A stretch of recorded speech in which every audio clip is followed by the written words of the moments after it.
Let's have a look to the VXLAN packet structure.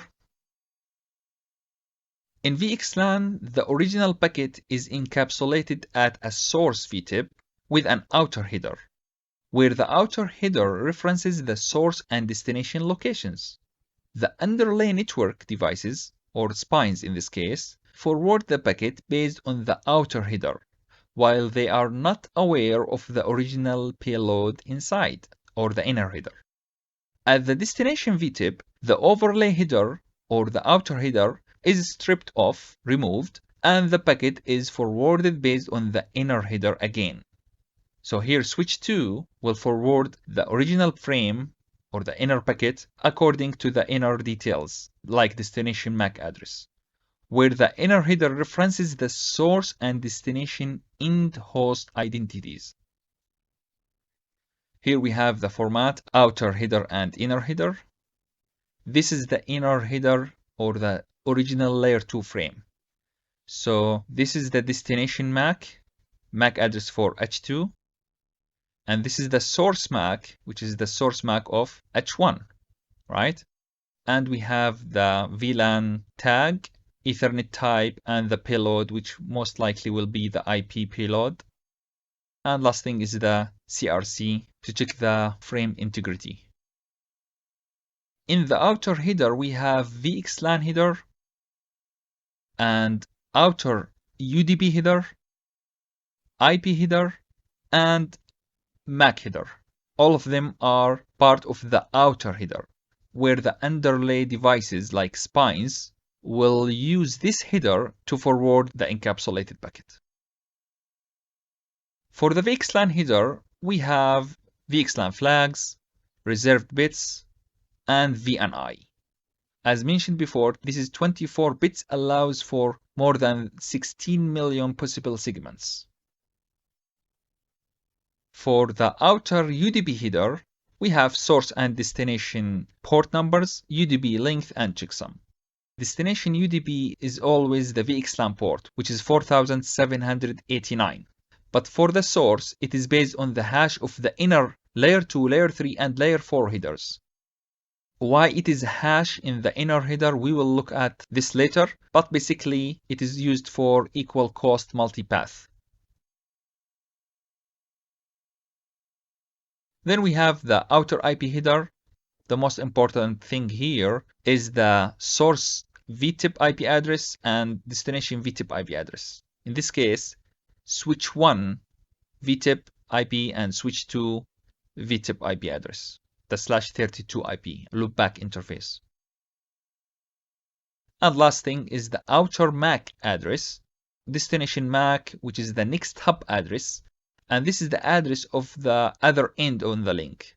So if we say that this VTIP here use this link, then the MAC address in this interface on the other device or the next hub will be here.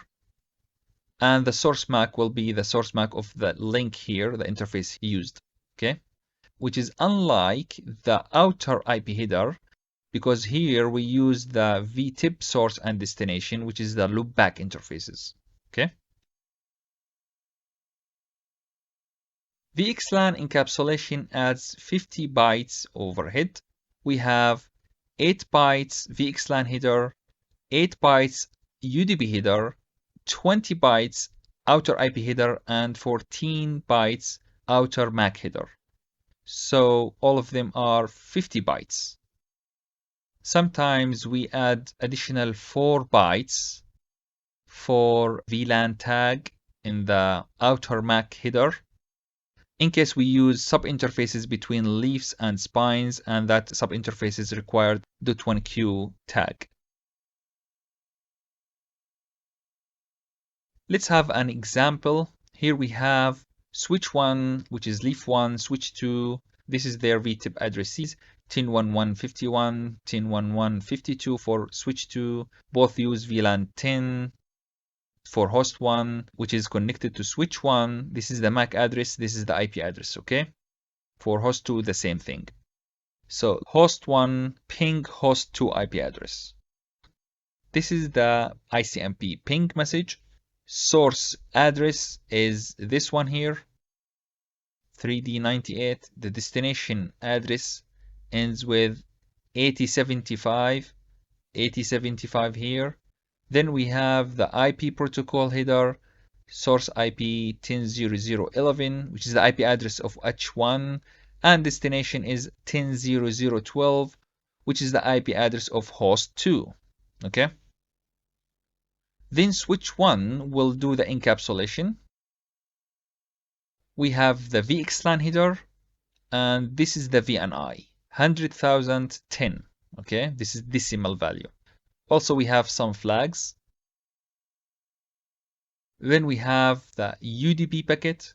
As I mentioned, the destination is always 4789, the VXLAN UDP port, and the source is hashed from the inner header. Then we have the IP protocol header, the outer IP header, which contains the VTIP addresses of the source and destination. 10.1151, this one here, and 10.1152, this one here, the destination VTIP. And last thing is the outer MAC header, which is the MAC address of the connected links.